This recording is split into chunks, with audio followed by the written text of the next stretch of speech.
Fill her up. You're listening to the Gas Digital Network. We need to roll back the state. We spy on all of our own citizens. Our prisons are flooded with nonviolent drug offenders. If you want to know who America's next enemy is, look at who we're funding right now. Every single one of these problems are a result of government being way too big. You're listening to Part of the Problem on the Gas Digital Network.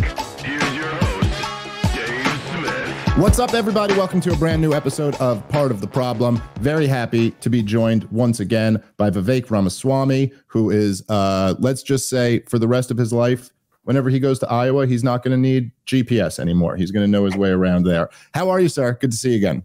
It's good to see you, man. I could share some embarrassing stats about that. I sometimes need GPS even in Ohio, but that's just because we've all become addicted to it. So I'll probably need it in Iowa, but we've spent a lot of time here. Yeah, fair enough. Well, I know you've been all over the place there. It's kind of, it's really something. This is a presidential primary season that I think is unlike anyone I've ever lived through. There's so many different factors, and it's we're less than 2 weeks away now from the Iowa caucuses. What's it been like?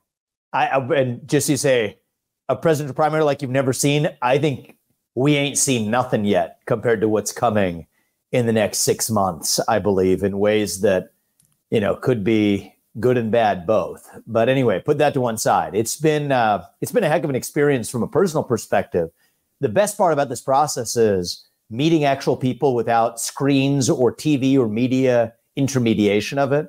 I'm going to have done, I think, close to 330 events, actually over 330 events in Iowa before the Iowa Caucus on January 15th. And that doesn't count our other events across the country. I actually love it. I mean, people call it a grueling schedule. Sometimes there's 10 events a day or whatnot. That's probably been my favorite part of the process. I don't enjoy giving a stump speech over and over again. And so that part's like, okay, I've kind of migrated away from that. But just having open and unfiltered conversations with actual people who are coming with thoughtful questions, it's been pretty awesome, actually. And so to do it with our family as well. I mean, my wife is a hero. She's a throat surgeon who takes care of cancer survivors and helps them swallow in the surgeries she does. But she's taken an immense amount of time while keeping her full-time job doing this with me, dragging our 2 kids along. And, I'd like to think they're having some fun with it too. It's been a blessing of an experience, to be really honest with you about it. Now, what comes of it, we're going to find out in the next couple of weeks. I think we're going to deliver a major surprise, but no point in speculating about that. I'd rather preserve the surprise for January 15th. Yeah. By the way, I've seen your wife has done a few interviews. She's a sharp lady too, because usually she's smarter than I am. Well, I'll tell you that. Usually when they're interviewing a candidate's wife, it'll just be kind of like, questions about I don't know, what kind of roses are you going to plant? Like at the thing, they're like throwing gotcha questions at her, and then she's like doing circles around them. So I've enjoyed some of those. If they gave her what kind of roses are you going to put? I'm pretty sure she would just get out of her seat and slap him. She's not a violent person, but metaphorically, that's what she would do. She's gonna be a badass first lady. I'll tell you that. That's for sure. It's just kind of different. I don't know. I haven't seen too many times where it's like the candidate's wife who is actually like someone who's very formidable herself. So that was kind of cool. I appreciated that. I do think, to your point, I think some of the best videos that have come out of your campaign have just been the videos that have been going viral of you with voters, like them asking you pointed questions and you actually having really good answers for them. And the ones on the internet, Dave, it's like a tiny fraction of the total. That's just every day, actually, which I love. Sometimes there'll be a protester coming into an event. A lot of these don't even get caught on video, but you'll sort of have somebody else who's challenging me from something they've heard that somebody else said about me and actually sort out that process. Or yesterday we had a guy who wore a Trump 2024 hat and he came to one of my events. And, sometimes I like to have fun with the audience too. I kind of poked some fun at him. It was like a blatant Trump 2024 and I call him out. And then he comes back. I said, hey, I noticed you're wearing the hat of the other guy in this. And he says, no, I'm actually supporting you, but I wear the hat because of what it symbolizes. And that was interesting. That caught my attention. And we had a pretty deep conversation on the back of that. It's just daily. That's what been the best part of this process, especially as been a guy as a CEO of a biotech company and I've built companies.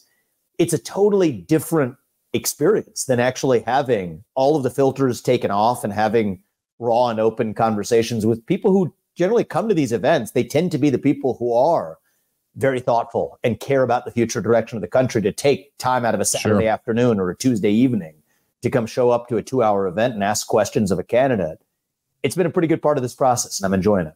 Well, so and that's very interesting, that little anecdote about the guy wearing the Trump hat, because it does symbolize something kind of bigger. And this is something we've been talking about on the show a lot, where there's this very strange dynamic to this race, which is that you have the former president of the United States of America, who is the front runner in the polls right now. Yep. But he hasn't been to any of the debates. It's kind of almost like he decided he's not participating in this kind of part of the primary. And then you've been in this position of, in many ways, representing kind of the America First position. I'm not saying you're the same as Donald Trump, and I think actually you've had a lot of criticisms of Donald Trump in your books and stuff like that. And I think we could probably sit here for a while and talk about all the things in 2020 that Donald Trump should have done that he didn't do, in terms of like getting rid of Fauci and not, supporting lockdowns and this stuff. But it has been an interesting dynamic where you're kind of representing in many ways maybe the next generation of that kind of spirit of like a repudiation of the Republican establishment, a repudiation of the kind of idea that we ought to be this empire involved everywhere in the world, and kind of prioritize that over getting our own country together, which is, going through some pretty serious challenges. So that's a very interesting dynamic in this primary. I think it's an interesting dynamic in part because there's a deep divide in searching for what the Republican Party is or will be in the future. I mean, I think that's a big part of what's at stake in this primary. And I think there's a lot of people that want to bring back Dick Cheney 2.0. I think that is still where a majority of the Republican establishment actually is, the overwhelming majority of it. And I think that there's a divide between a managerial class within an institution, in this case, the Republican Party, and the people who consider themselves to be represented by that same party. So that's what makes one of the things that makes this primary all that fascinating. And precisely because Donald Trump hasn't been present, I think it's made my, I would say, head-on sparring with the other candidates on some of these issues that much more important. I agree with Donald Trump on probably about 90% of policies. There are the 10% where we disagree, and that's maybe a discussion for a later phase in this race if it gets down to being between me and him. But 90%, by and large, I agree with him on policy. And even the areas where we disagree, I at least respect and understand where he's coming from on most of it. But I think part of what this is also about is really a divide between the managerial class and the citizen. I mean, I think that the swamp, it doesn't just exist in Washington, D.C.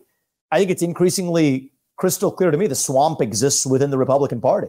Yeah. And the dynamic of this race, if you were to really, that's what you asked me about, let me just tell you flat out what I think the most important dynamic is this year. I think the system is not going to let Donald Trump get anywhere near the White House. I just don't think that's going to happen. I think that it's sad. I am fighting against it tooth and nail every way I can. I've said I would remove myself from the ballots of Maine and Colorado or any other state that removes Trump from the ballot. That's the best I can do. Called on every other Republican to do the same thing, which if you think about it, if every other Republican did do it, that would actually solve the problem, right? Because then they couldn't, that would nullify any state that tried to nullify one of the candidates. Unfortunately, you have a collective action problem where the Ron DeSantis and the Nikki Haley's and the Chris Christie's of the world are worried about, in their language, collecting delegates.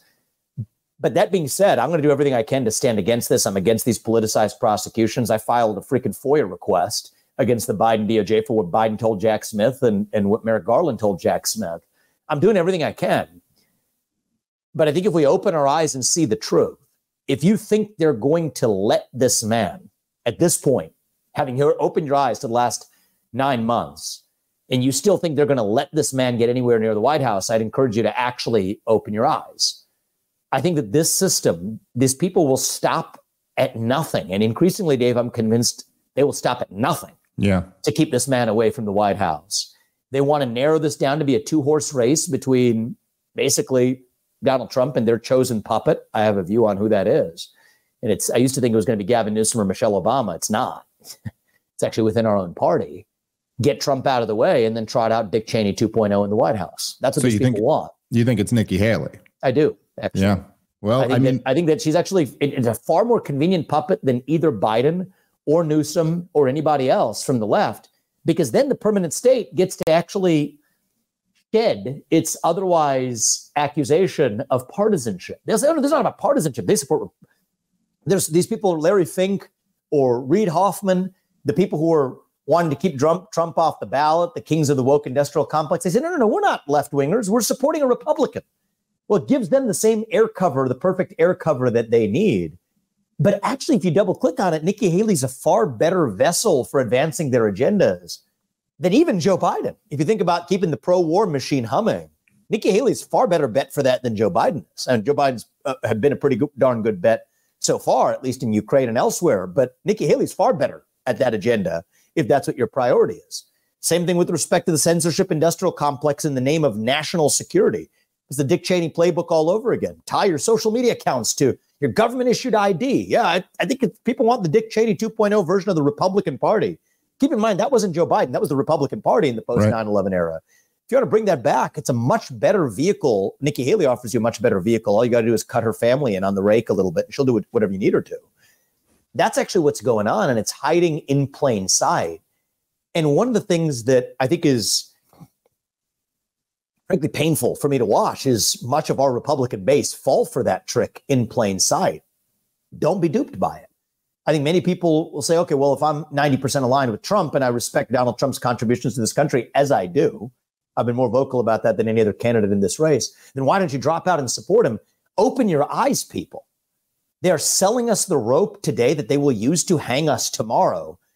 That's the trap they've laid. And the question is, do we fall into it or not? And I'm in this to make sure that we don't. I'm not a passive bystander. I'm here to make sure that that trick doesn't work. And, I think it's going to be, for better or worse, let's just call it a very interesting year ahead. I'm worried about what it portends for our country, but I'm in this for our country to make sure that we're not skating on thin ice that actually cracks to its breaking point. And that's what I worry is at stake. All right, guys, let's take a moment and thank our sponsor for today's show, which is ZBiotics. If you've ever had to skip a workout because of drinks the night before, you're not alone. And if you're committed to your health in this new year, you got to check out ZBiotics. ZBiotics pre-alcohol probiotic is the world's first genetically engineered probiotic. It was invented by PhD scientists to tackle rough mornings after drinking. Here's how it works. When you drink, alcohol gets converted into a toxic byproduct in the gut. It's this byproduct, not dehydration, that's to blame for your rough next morning.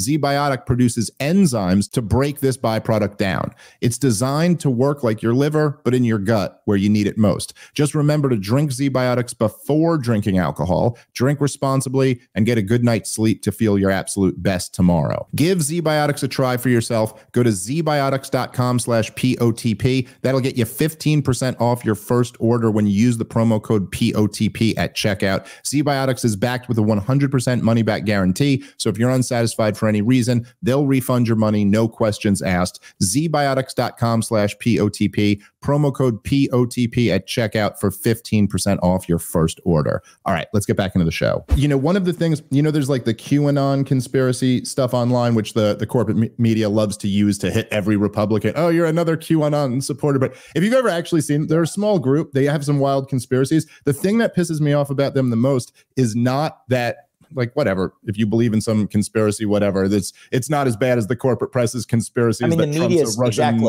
agent or whatever. But the almost the problem in their view is that it always involves this conspiracy and then this hero's going to rise from the ashes and save us. And then Trump will be reinstalled. And you're just like, first off, they've been saying I think he was supposed to be reinstalled 3 years ago or something. Yep. But it's like, no, look, if your position here is that they stole the election from Donald Trump in 2020, well, Donald Trump was the sitting president of the United States of America in 2020. He doesn't have that power now. And it's very clear that with the justice system being weaponized against him, with the deep state being weaponized against him, they are sending a signal that we will not allow this man to be president again. Sending a signal, Dave, is an understatement. Look at this. The last time it was a man-made pandemic, big tech suppression and algorithmic exploitation of the entire electoral process, let alone you could talk about the rest of the election conduct. If you think that was last time around, this time they start with the protests. Then they start with the civil suits. Then they start with the state level prosecution in New York. Then they start with multiple federal prosecutions, one federal prosecution, then multiple federal prosecutions. Now without legal process at all, just removing him from ballots. And that's just 2023. Ratchet that up. What do you think is next? Do the math, people. The system has made, they're not sending a signal. They have made crystal clear, blaring sirens in your face. And so I guess the thought experiment I'd ask people to do, Dave, is maybe this might be a little bit clearer for some people, I don't know, is just for a second, something that I do is, so I do this, I've run my businesses and we're going and embarking on something. We'll do what we call a pre-mortem. People talk about a post-mortem. They look at something that undesirable that happened and then analyze it to prevent it from happening in the future. One of the ways I've led my businesses is let's do a pre-mortem. Imagine that whatever plan we have goes wrong. What are you going to be saying 12 or 14 or 24 or 36 months from now, looking back and saying what went wrong to get us there? Well, let's do a little bit of that exercise here. Fast forward just to January of 2025, okay? When the next president are being inaugurated or after the election and before the inauguration. Do you think you're going to look back and say if Trump was eliminated from contention in some way? Do you think you're going to say, oh, that was a shock? What was I thinking? I fell for that. And now we're looking at whoever else it is, whichever puppet they're trotting out, trying to get them inaugurated. Do you think you're going to say, oh, that was a shock, that was surprising, we didn't see that coming? Or do you think you're going to say at that point in time, what the hell were we thinking? And how did we let that happen in this country?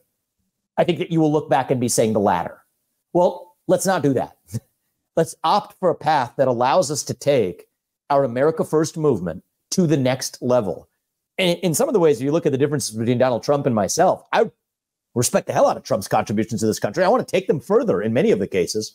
I believe that we do need a national identity that we're missing in this country. I do believe that we should shut down 75% of federal bureaucrats, send them packing home. I do believe we need to shut down agencies. I don't want to reform the FBI or the Department of Education. I want to shut them down, return the money to the people of this country. So I want to go further in many cases than Donald Trump did. Begin with where he left off. Give him credit for what he did. He deserves it for this country. But take that agenda to the next level. But first of all, we have to open our eyes to the traps they've actually laid for us in the year that this election is going to be decided, to say, you don't want to be looking back a year from now and saying, how did I actually fall into that trap? And yet, that's where I see a majority of the Republican electorate actually is. Believing on one hand that there's, I think correctly, a plot to effectively stave off the outcome that many Americans want, which is Donald Trump to be the next president, yet acknowledging that somehow the system isn't going to succeed in doing that, when many people acknowledge that's exactly what the system did in 2020. You got to actually use logic to skate to where the puck is going. The other side is always one step ahead. I feel like our side is always a half step behind. Let's actually step it up, understand where this plot leads, and then do the right thing for the country starting now. Yeah, there was this there was this interview that Trump had with Maria Berteramo.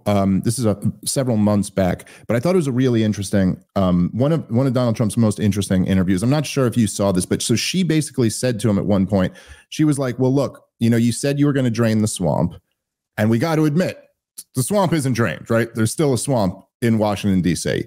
And he kind of had a moment of humility, which is rare for Donald Trump. And he was kind of like, well, look, I'd only been to Washington, D.C. a handful of times before I got in there. I kind of didn't know what I was dealing with. And one of the things, and maybe this falls into the 10%, like where you were saying the 90% that you agree with Donald Trump on.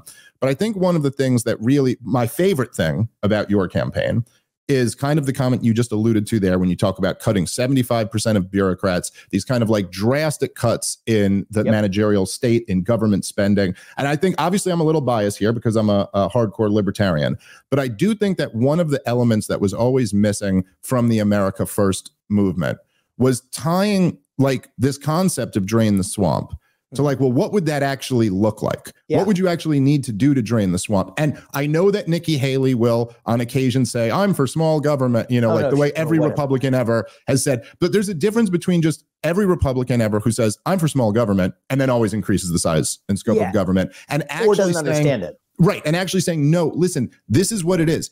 We're spending $6+ trillion a year. This is a giant honeypot where money is extracted from the American people and going to politically connected people. That's the corruption. That's the swamp. If you want to drain the swamp, there's no way to do that without drastic cuts in government spending, drastic cuts in government bureaucracy. And I will say, Donald Trump, I think, never made that connection. I never really heard. Just the other day, what did you say? Something about the FBI getting a new beautiful building. You're like, man, you're going to build them a building. These are the people who framed you for treason. There's one answer for the FBI: shut it down. There's a slogan that represents the way I'm going to govern this country. It is those three words: shut it down. You have Washington, D.C. that treats government shutdowns as though they're a bad thing. I think done the right way, it's an absolutely good thing. It's the necessary thing that we actually need for the country. So let me just take this actually, because you're, I appreciate that you're a thinker as well. It comes at this from, like, I think a synergistic angle, not exactly the same angle as me, but we can actually have a conversation about, like, what do these words mean? America first, right? We use words like this. I'm an America first conservative. What does that mean? I don't think we ever paused to actually say what that means. America first is not. It cannot be whatever comes out of Donald Trump's mouth on a given day. First of all, there will be a day time where Donald Trump ceases to exist. Second of all, that's not the basis for a movement. A movement's grounded in principles. I think about America first as a libertarian nationalist movement. That's the way I would describe it. Founded on two principles, two very simple principles. Nothing I'm about to say is partisan. They're two very simple ideas that I think every American should have the potential to agree with, actually. The first is that the people who we elect to run the government ought to be the ones who actually run the government. And the second is that those people who we do elect to run the government, they owe one moral duty. And it is to the citizens of this country, not another one. That's it. I think that every American in this country, in principle, should be able to agree to those things. The people we elect to run the government, we the people create a government that's accountable to us, not the other way around. What does that mean? That actually, Dave, I might just say to that one principle. We, the people, create a government that's accountable to us, not the other way around. What does that mean? It means two things in practice. The people we elect to run the government are the ones who run the government, and the moral duty they owe is to the citizens of this country, not another one. I think we as Americans can agree on those things. So then now let's just look at the facts as it compares to those principles. The people we elect to run the government, they're not the ones who are actually running the government. It's the fourth branch of government, the administrative state. They set the policy, they enforce the law, in many cases act as the jurist interpreting the law as well. Judge, juror, executioner, prosecutor, all in one. My answer is shut the administrative state down. I think the administrative state, its existence is itself unconstitutional. And I think one of the differences between myself and Trump is I think Trump had the right intentions. I think they duped him. They told him you can't shut down, for example, I'll give you one on civil service protectors. They told him you can't fire those civil service employees because those civil service employees enjoy civil service protections. You can't fire somebody working at the, FTC because they disagrees with your views on abortion, something like this. Agree or not, that's what the law says. But read the law. It does not apply to mass firings, mass layoffs. Mass firings are absolutely what I'm bringing to the DC bureaucracy. Just as a thought experiment, I'm not saying it's going to go like this, but a thought experiment, day one, you could come in and say, if your social security number ends in an odd number, you're out. If it's an even number, you're in. On day two, the government will literally be half of its size. The federal bureaucracy will be half of its size. And yet not a thing is going to break, by the way. Everything's going to function exactly as it did the day before. The sun will still rise in the east and set in the west. That's the kind of change we require, not only operationally and to move quickly and for effectiveness. And I do think that if you're going to strike that swamp, it strikes back. You got to move quickly. It's also what the law requires, actually, because otherwise they're going to tell you it was political retaliation or civil rights violations for disparate impact, this or that. No, large mass firings, you're clean. Get that done right out of the gate. And then the second of those principles, okay, eventually we'll then thin that down. We'll bring the chainsaw first. We'll bring the chisel after that. I'm going to make Javier Milei, I believe, look like a modern. I love Javier Milei. I think he's awesome. I've been following his campaign for a long time. We're going to put that on steroids in the United States of America. And then you get to the second part of this, which is that those people who are elected to run the government, the ones who are left, they owe a moral duty to the citizens of this country, not another one. It's not our job to manage somebody else's conflicts or be a global policeman somewhere else. I think you and I can't remember. I think we may have had an exchange on this where I think we had different points of view, but that's where I come out on some of the questions, really in the Middle East or otherwise. it's not our job to be policemen one way or another. It's our job to look after the citizens of this country. That's what I think America First stands for. America First doesn't come with an asterisk. America First comes with, yes, we have allies. We stand for them diplomatically, just as we expect them to stand for us diplomatically. And I think that's better for our allies, by the way, and it's better for us. But the people we elect to run the government, and they owe a moral duty to the citizens of this country, not another one. And to me, that's America First. It's not what comes out of my mouth or Donald Trump's mouth on a given day. It's got to be anchored to the next 250 years of the direction of our country. Yeah, I think that's right. And I think that that is the America First, like almost as you said, the idea of putting your own country first, that should just be a given. Like, obviously it should be a given that the people who are elected by Americans, their first obligation is to Americans, but it's also really, it's really the most conservative sentiment in the truest sense of American conservatism. I mean, look, it was John Adams who said, and I'll butcher this a little bit, but it's one of the greatest quotes of all time, where he said, if we go around the world looking for monsters to destroy, we will become the dictatress of the world, but we will lose control of our own soul.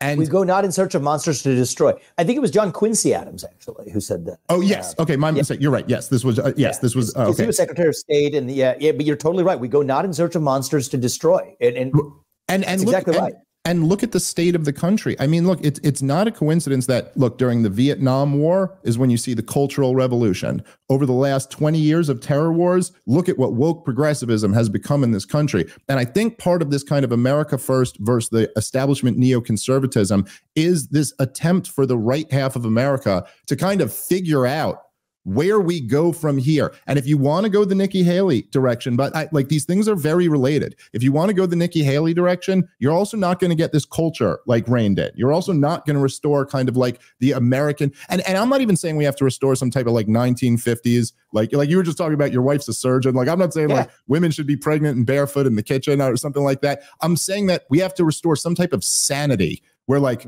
the term woman means something, like I'm not like putting it into a box of like old school or something, just something that is sustainable. All right, guys, let's take a moment and thank our sponsor for today's show, which is Sheath Underwear, the underwear of legends. And as one of those legends, I must tell you, you got to get yourself one pair of Sheath Underwear. They're the most comfortable boxer briefs you will ever put on your body. They have been a sponsor of this show for over 3 years. And when they first came on board, they sent me 2 pairs. And I tried them on. I was like, this is so great. And I ordered a bunch more. It's the only underwear I wear now. And I'll tell you, I still have those original 2 pairs that they sent me, and they still feel as good as they did the first day I took them out of the box. Go check them out. Support a sponsor who's been a longtime supporter of this show, and get yourself the best pair of boxer briefs you will ever own while you're at it. Sheathunderwear.com. That is the website. Problem20 is the promo code that'll get you 20% off your next order. Sheathunderwear.com. Promo code problem20 for 20% off your next order. All right, let's get back into the show. I think that follows from actually some basic rules of the road, right? When you have the basic rules of the road, you said the idea that the people who are elected to run this country owe duty to citizens of this country. That's so basic. So is the idea that the people we elect to run the government should be the ones who run the government. Yeah. And yet that's patently not the way it actually works today. And so to me, my candidacy is based on those 2 simple principles. That's it. That's the ball game. If we do that, we get first of all, instead of protecting somebody else's border halfway around the world, protect our own border right here in this country. Instead of actually having a bureaucrat decide whether or not a particular educational policy should be the law of the land, vote for it through the front door. And if not, give the money back to the people. We don't need a Department of Education. I'm pretty practical about this stuff. And I think this is where I'm different than probably the entire rest of the Republican field, from Trump to DeSantis to anybody else. I don't think we need an FBI. In fact, I think we patently need to not have an FBI. Yeah. A book, actually, my wife and I Poor was the one who made her way through most of it. But I got enough of the bits and pieces of it that I took a lot away from it. Was G-Man. Did you read this one by chance? No. You would love this book because it's really fundamentally about the FBI and the history of J. Edgar Hoover. G-Man stands for government man. But what it's really about is the tension between bureaucracy, technocracy, and self-governance. And the FBI, its roots were fundamentally hostile to self-governance. It's an organization, you have some organizations that kind of lose their way over time. I'd put the Department of Education in this category. I don't think it should have been created in the first place, but at least it was created for making sure that southern states weren't misusing federal funds to divert them away from predominantly black school districts and predominantly white ones. Like that's where the Department of Education's origin was.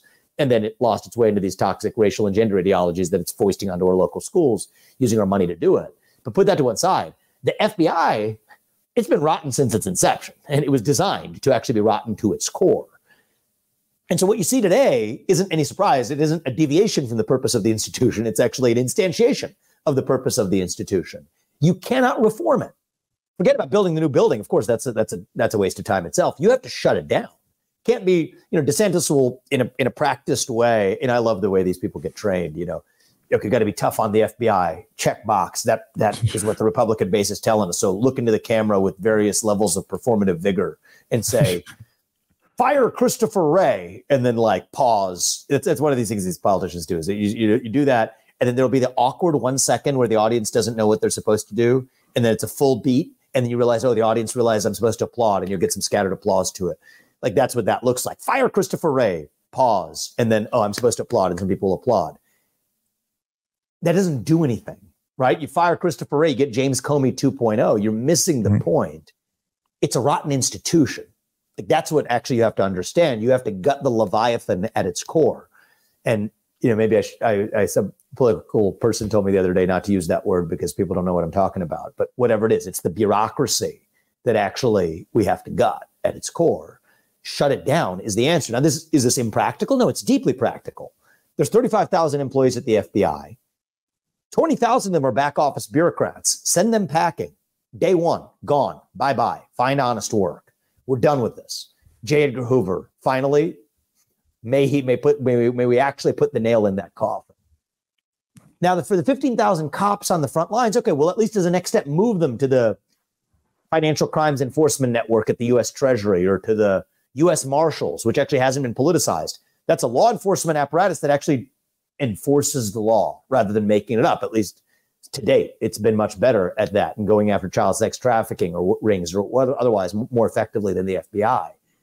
Those are basic changes we can make right out of the gate. I think we'll be more effective at enforcing the laws that actually are on the books. Whether you like the laws or not, at least the goal of the federal law enforcement should be to enforce the laws that are on the books, not making up the laws that go along, which is what the current FBI, and I don't say current FBI, it's what the FBI has always been doing since its inception.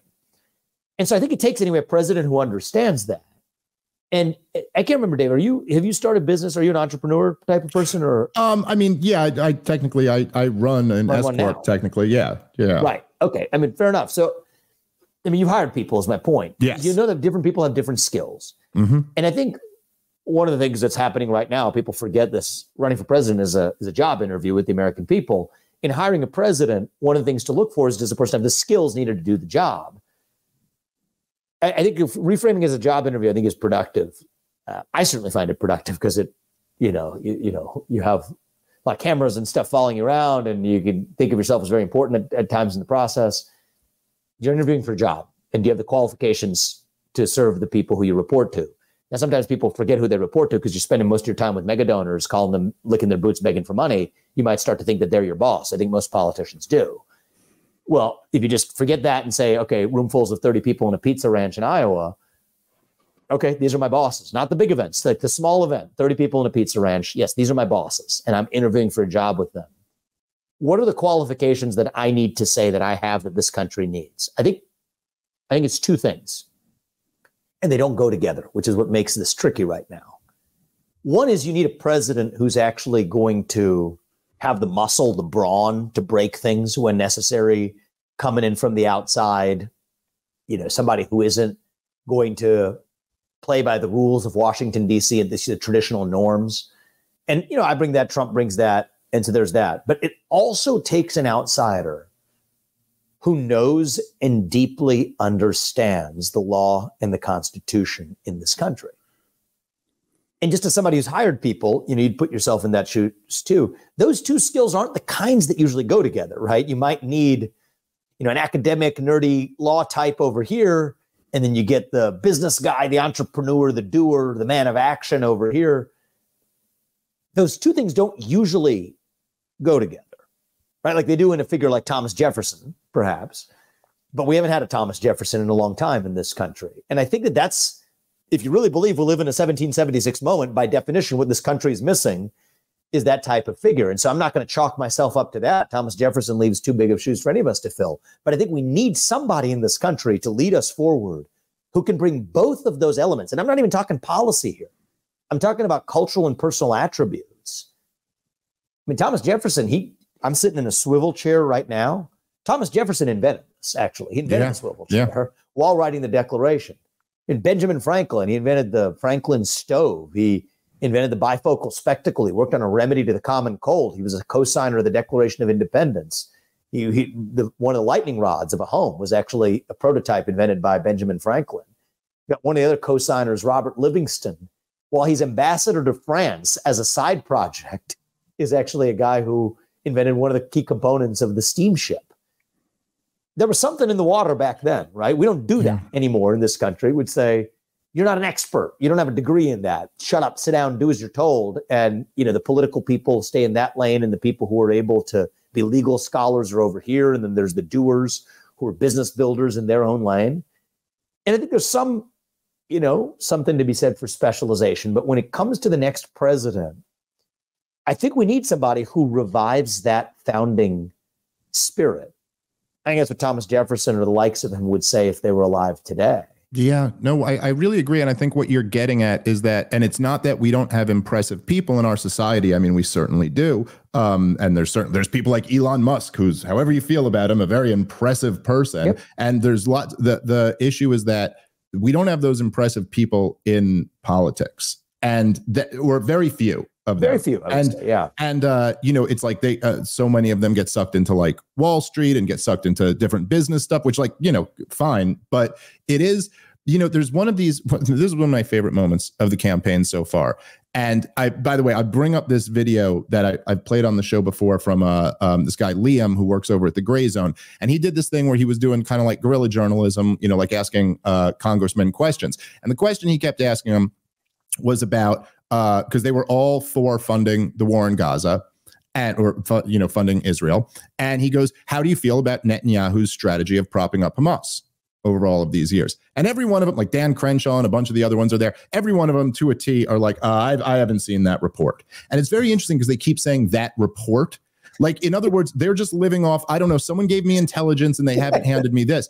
And they're like, okay, well, it was in the front page of the Times of Israel, of Haaretz, of the New York Times. Like, this is mainstream. This isn't like a conspiracy theory. It's like, it's not like a report. It's just something that's been happening in the world. Right. Yeah. And so, and there's this interesting thing. And the moment I was referring to was when you were kept telling Nikki Haley that she couldn't name 3 provinces in Eastern Ukraine that she's willing to fight this war over. And I was 100% positive that she could. Yeah. I knew it. Yeah. And it's funny because it's like one of those like giving O.J. Simpson the glove type moment. Like, you're taking a risk by, if she just shoots 3 provinces at you, then you look like a jerk. But you're just so confident that you're like, I know you can't do this. I know you can't name these.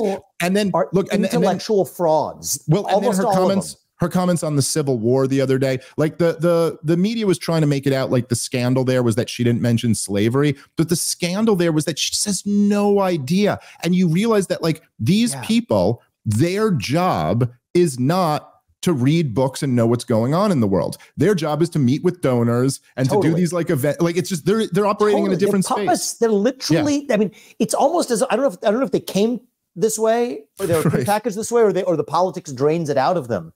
But these people are literally, they're like sort of walking effigies. Like, that's kind of what they are. There's literally sort of like nothing going on inside, but it's sort of a programmed vehicle, generally by donors, that walks and talks in whatever direction you want to. So I'm glad you pointed that out, because I think people lost the plot on the real issue with the Nikki Haley Civil War response. She could have bucked the mainstream media narrative and the standard accepted narrative and uttered the words 10th Amendment. But she didn't say the words. She didn't mention the 10th Amendment. She just went into, I have not been programmed for this mode. So much so that there's actually her exchange with the guys. He says Civil War. Her response is like, it's like a robot asking its programmer back, what do you want me to say about the Civil War? It's literally what she just asked it. Like, he says, well, it's like, okay, I've not been programmed for this. What do you want me to say? And I will say it back to you. It was literally the question she asked the guy. That's actually what was most revealing about it.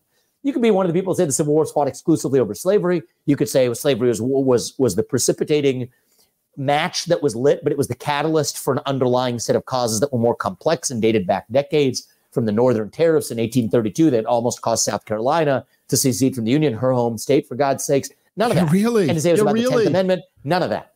It was just, what do you want me to say? And until then, I'm just going to utter words that reflect a kind of verbal oral diarrhea that is effectively the state of modern political discourse in the Republican Party, no less. And yet this is the puppet they want to basically put up to narrow this down to a two-horse race, eliminate Donald Trump, send that puppet into the White House to be able to send more money so some Ukrainian kleptocrat can buy a bigger house, so that the American kleptocrat, which is Nikki Haley's family, can buy their bigger house, as they were in a military contracting firm, and suppress, some free speech in the United States in the name of national security. Business as usual is back. That's what they're playing for. And it pains me to watch many in the MAGA and the America First movement fall for this trick in plain sight when it's just staring us in the face. And I'm not going to let that happen. I'm not going to be a passive bystander letting this happen. Many people who are strong Trump supporters or otherwise say, well, why aren't you just supporting Trump? Well, first of all, I believe I'm going to be the best president for this country. But second of all, you're about to fall for a trap that they've laid for you. In about 12 months from now, you're going to say that this was obvious. And yet here we are paving the way for exactly that outcome. We cannot be engaged in this level of self-hatred and self-flogging to engage in our own self-punishment to get us to the very outcome that we all acknowledge is wrong for the country. And I think one of the differences is, I think one of the ways they might backdoor all this discussion about Nikki Haley potentially being Donald Trump's VP, and Donald Trump, I don't think, has taken that off the table. I'll tell you, if I'm president, no one from Nikki Haley to John Bolton to Chris Christie to Lindsey Graham to Karl Rove is coming within spitting distance of, forget the vice presidency, any role in my administration. That's what it's going to take if we actually want to get this job done.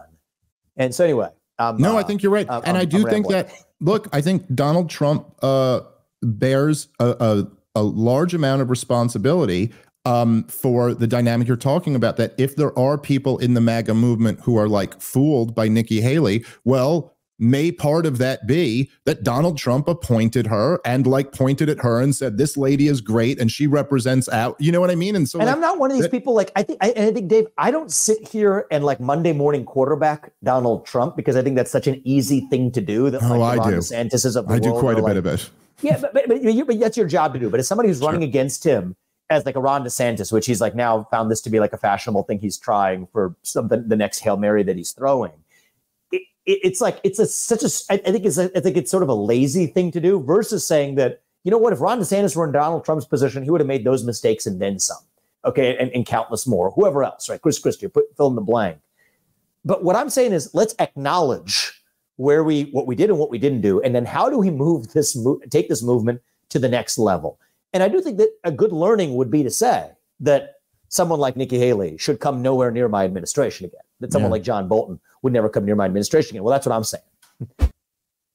This show is sponsored by BetterHelp. Guys, if you feel like there's anything getting in your way in life or getting in between you and feeling fulfilled and happy, therapy is a great way to deal with that. I personally have benefited from it. I know lots of other people who have as well. And if you're going to try therapy, the easiest way to do that is BetterHelp.com. So if any part of you is thinking about starting therapy, give BetterHelp a try. It's entirely online. It's designed to be convenient, flexible, and suited to your schedule. You just fill out a brief questionnaire and you get matched with a licensed therapist, and you can switch therapists at any time for no additional charge. Let therapy be your map with BetterHelp. Visit BetterHelp.com/problem today to get 10% off your first month. That's BetterHelp.com/problem for 10% off your first month. All right, let's get back into the show. You know what? In 2016, if I was coming as an outsider from the world of business, waltzing into the world of politics, you know what? Maybe any of us would have made those same mistakes, but I'm not going to make those mistakes. And I can tell you now, point blank, and I think I'm the only candidate in this race apparently who can say it, Nikki Haley will not come anywhere near my administration. And not just her, but what she represents. And I think that if people want to actually bet on the person who's going to shut down the deep state, actually speak truth to power, then vote for the person who's going to speak the truth to you. I'm the only candidate in this race who can actually say I'll shut down the FBI, that I'm against the use of eminent domain to seize farmland of farmers to build this carbon dioxide capture pipeline that they're trying to force across the state of Iowa in the name of a climate cult. I'm the only person to say I'd pardon peaceful J6 protesters on day one when I'm in office, or pardon Julian Assange for that matter. I mean, it's revealing that Ronna McDaniel should step aside as chairwoman of the RNC. That'll repeal liability exemptions for vaccine manufacturers for a special form of crony capitalism that stops them from being sued where normal product manufacturers can be sued. I could just go on. Why am I the only candidate? Ron DeSantis to Donald Trump to anybody else. Why am I the only candidate who can actually tell you I'm going to do those things? It's fascinating. It's interesting. I think part of this is I'm not bought and paid for, and I don't report to that. I think that's a big part of this. We put, maybe if you're, my family, maybe you second guess me on this years from now, but we put tens of millions of dollars of our own hard-earned money into this campaign. I didn't inherit it, but I want to do that to avoid being somebody else's puppet, or otherwise what's the point of going through the motions? But it's an interesting question, is literally like, for America First or not, why am I the only candidate in this race who can say these things? And I think if we want a fighting chance of actually taking on the deep state and then some, consider voting for the candidate who's at least, if you're going to speak truth to power in Washington, D.C., maybe you might want to ask who's speaking the truth to you right now and make your decisions accordingly. And so I think we're actually quite early in this race, actually, compared to the bulk of what's going to play out this year. We're about halfway through if you look at it, 8 months ago, and then there's about 8 months to go now till the actual RNC convention where they officially nominate the nominee. And of course, it goes through November. But I think in substance, compared to what's happened versus what is about to happen this year, I think we're very early in this race. I think we're in about the third or fourth inning right now. And I think that what's going to happen this year, look, I think there could be good that comes out on the other side of it. And I'm in this race to make sure that that happens. But in absence of that, I'm very worried about what happens for the future of our country and what the stakes are right now when we're skating on thin ice. And, I'm in this, Dave, all the way, and we're going to stop at nothing as a family to make sure that we do the right thing for our country. All right. Well, best of luck with it. I think that if nothing else, I think even just getting these ideas out to Republican voters. Look, stated differently, the same thing you were just saying about, like, why am I the only one in the race who's saying this? The other side to that coin is, why is it that Republican voters aren't absolutely demanding that every one of their candidates be saying things like this? And so that's... Well, they should be. But I will say this. It's on certain of those things, though, I'll tell you this, Dave, because like the right chain reaction should be then, if you have a candidate who's moving the Overton window, that the voters then demand it and the candidates say it. There's a more powerful force at work here. The actual bosses of these people, the people who in many ways will actually may even determine the outcome of the election. And so that's why I'm in this race, for a reason that's different than the one that you say. Even from Pat Buchanan's to Ron Paul's have played important roles in shifting the conversation, and I respect the hell out of them for it. That's not why I'm in this.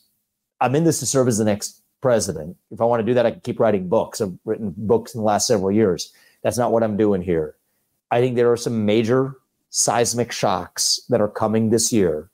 I think the system, as it exists right now, has a plan, effectively a plot that's hiding in plain sight, laid out for us to see. They want it to be a two-horse race, and they want to eliminate Trump.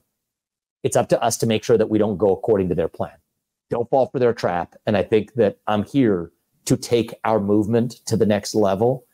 And I think that's exactly what's going to happen, actually. Well, I sure hope you're right. And I'm very excited and interested to see how Iowa goes and how the rest of this campaign goes. So best of luck. And thank you so much for taking the time again. I can't wait to talk to you again about whatever the next, but the guarantee is when we talk next, something crazy will have happened by that time. So I'm not rooting for these things to happen. Of course. Yes. But we have to be prepared for what they're doing. All right. Well, Vivek Ramaswamy, and just give people your website or where they can go if they want to support your cause. Vivek2024.com if you want to support the campaign. If you want to support our No to Neocons pledge, go to no-to-neocons.com. That summarizes the pledge that I'll ask of everybody who's part of our movement. It's a great pledge. I 100% support it. All right. Thank you again, sir. And thank you, everybody, for listening. Catch you next time.